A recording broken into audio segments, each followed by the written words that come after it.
Hi, I'm Jessica Chestnut, Senior Online Product Specialist with Oxford University Press. Oxford Scholarly Editions is bringing Oxford's award-winning authoritative scholarly editions online in a platform that's discoverable and accessible in ways never before possible in print. In this how-to video, I'd like to show you how to navigate the site, access the content, and do your research.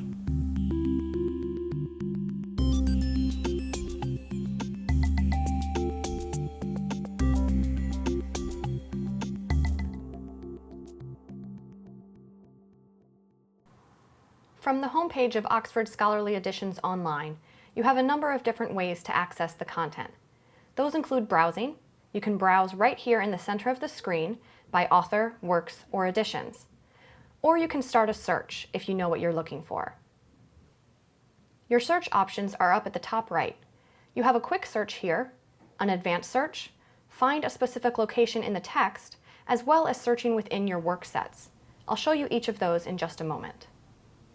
Now let's actually get into the text itself. We'll start by browsing by author. Here you'll be presented an alphabetical list of all the authors available on the site.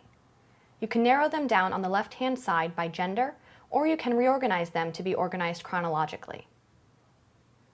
One of the most exciting things about this Browse by Author option is the ability to find often overlooked authors. We've been able to take them out of the editions. For example, you can find authors like Shackerley Marmion, and his content, his poem, The Legend of Cupid and Psyche. That is within this obscure edition. He's among many other authors within this edition, but we're able to take his work and isolate it out, so that you can find him alongside Christopher Marlowe, for instance. Now I've gone into the full text, and what you see right in the middle of the screen here is the main text. You can easily click through the text using the arrows in the top left of your screen. On the right-hand side here, you have your notes. These notes have been pulled from wherever they were in the print edition, from the foot of the page, the back of the book, or even from a completely different volume, and have been placed directly alongside the text for easy accessibility. They will sync up to the same location in the text, and if you'd like to scroll forward either in the notes or the text, you can easily sync them together by clicking these icons that are circles or diamonds on the right-hand side. The notes then will sync up for you and highlight briefly to make sure you can orient yourself on the screen. The diamonds, representing the critical apparatus, are notes which present variant readings of the text. The circles, representing the editor's notes, provide contextual or explanatory commentary to the text. You can choose to show or hide each of the different types of notes. On the left-hand side here, we're looking at the edition map. It will include all of the works that are within that edition and any front or back matter. On the left here, you can change that to be the work map to show the contents of the individual work you are looking at, or you can search within the text as well. Search within the work or edition specifically here, go to a specific page, find a location in the specific text using a notation for scene, act, line, and so on, or download a PDF image of the original print page. We know it's incredibly important to have the original print version of these works available. We have scanned every single page of these editions, so that you can then look at the actual original PDF, as well as this XML version on the screen.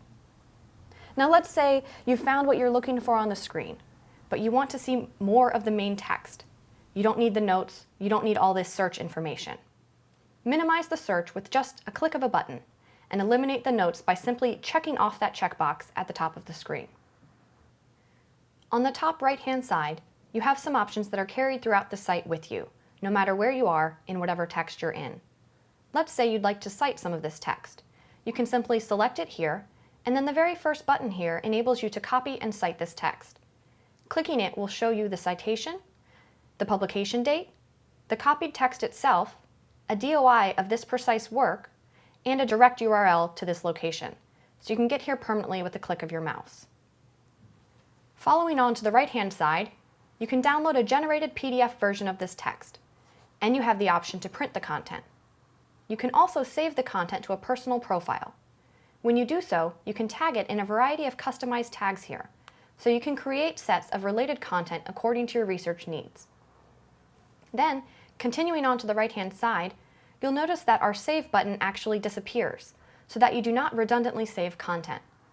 You can export citations for the works, choose your format, get a preview right on the screen, and then choose which software program you might export the citation to. Continuing on to the right, you can email the content, share it via social networking sites, or enlarge or minimize your text. When you're done reading on the screen or doing your work on the screen, you can simply go back home by clicking on this home icon right here. Now, in addition to browsing, you may have some very specific search needs. You can run a complex advanced search by clicking the advanced search at the top right. From here, you can essentially search within any bit of text that's available within any of these editions. For example, you can search within the author's name, first lines, stage directions, and the editorial text. You can also search using a variety of date options and refine your search by genre. We've tagged where that text appears.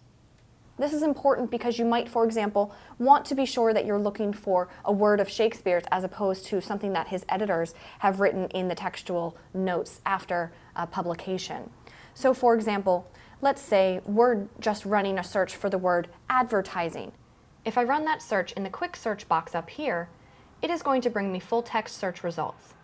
It'll show me results in which advertising, maybe within the critical apparatus or the textual notes, may not actually be authored by the authors themselves. From any sort of search, your search results will have their search terms up at the top. You can see all I've applied so far is the word advertising. You can eliminate your search terms to broaden it, or clear all and start anew. But I want to get to that search for whether or not Shakespeare has used advertising in his actual texts. The way I can do that is, first of all, on the left-hand side here, start to apply some filters. I want it to be within the work text, not the author notes even, but within his original lines. I can click Update to apply that, and then I can furthermore narrow it down by author down below. You can see our other filters that are available include genre, date of work, language of the work, and date of edition. Now I've essentially performed the search for advertising within Shakespeare's words, not any sort of editorial apparatus. Then, clicking within our search results will bring you to the actual mention of the word. So this is a great way to find out whether or not a word has been used and in which way.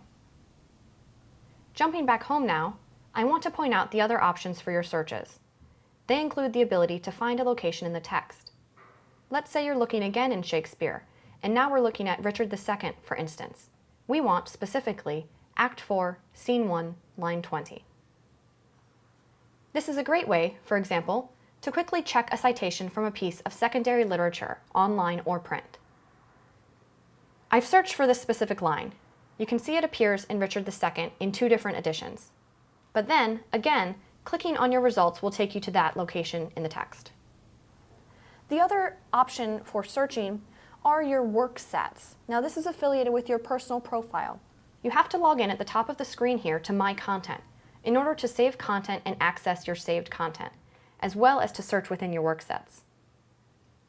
These are search terms that I have applied to content that I have saved. These are tags that enabled me to search within just Ben Jonson's works, for instance, just his prose, or just Shakespeare's works. I can click on as many of these tags as I'd like to apply to my search. Choose to search within my work sets here. Then my quick search already has the filters applied. I don't have to apply them after the fact. If you want to broaden your search to the whole site, simply uncheck that box. Your work sets will be saved for you every time you re-sign in to your content at the top of the screen. Your saved content is available there as well, right here in My Content, or you can access it in My Content and My Searches, right here in the blue toolbar. The advantage here is twofold. One, you know what you've saved and you want to get to it with a single click. Simply hover over My Searches or My Content, click on that saved search, and rerun it. Or the second benefit is that you may have forgotten to save something. We will automatically save your recently viewed content and recently run searches for you, for your user session, so you can easily come here and find them again. To look at all your content together, go to My Content at the top of the screen, where we will present you both your searches and content. If it has been saved within the last 30 days, it will appear in your most recent content. My Content will have any content regardless of date saved, and enable you to then edit it, cite it, or delete it. You can similarly edit your tags here for your work subset. In My Account is where you would save and change your username and password. A profile is completely free of charge, and all we need is your email so that we can send you your password if you forget it. We won't contact you with any sort of site information unless you request it. Thank you for viewing this how-to video on Oxford Scholarly Editions Online. For further information, if you have any questions, or if you have any training needs, please visit our Librarian Resource Center.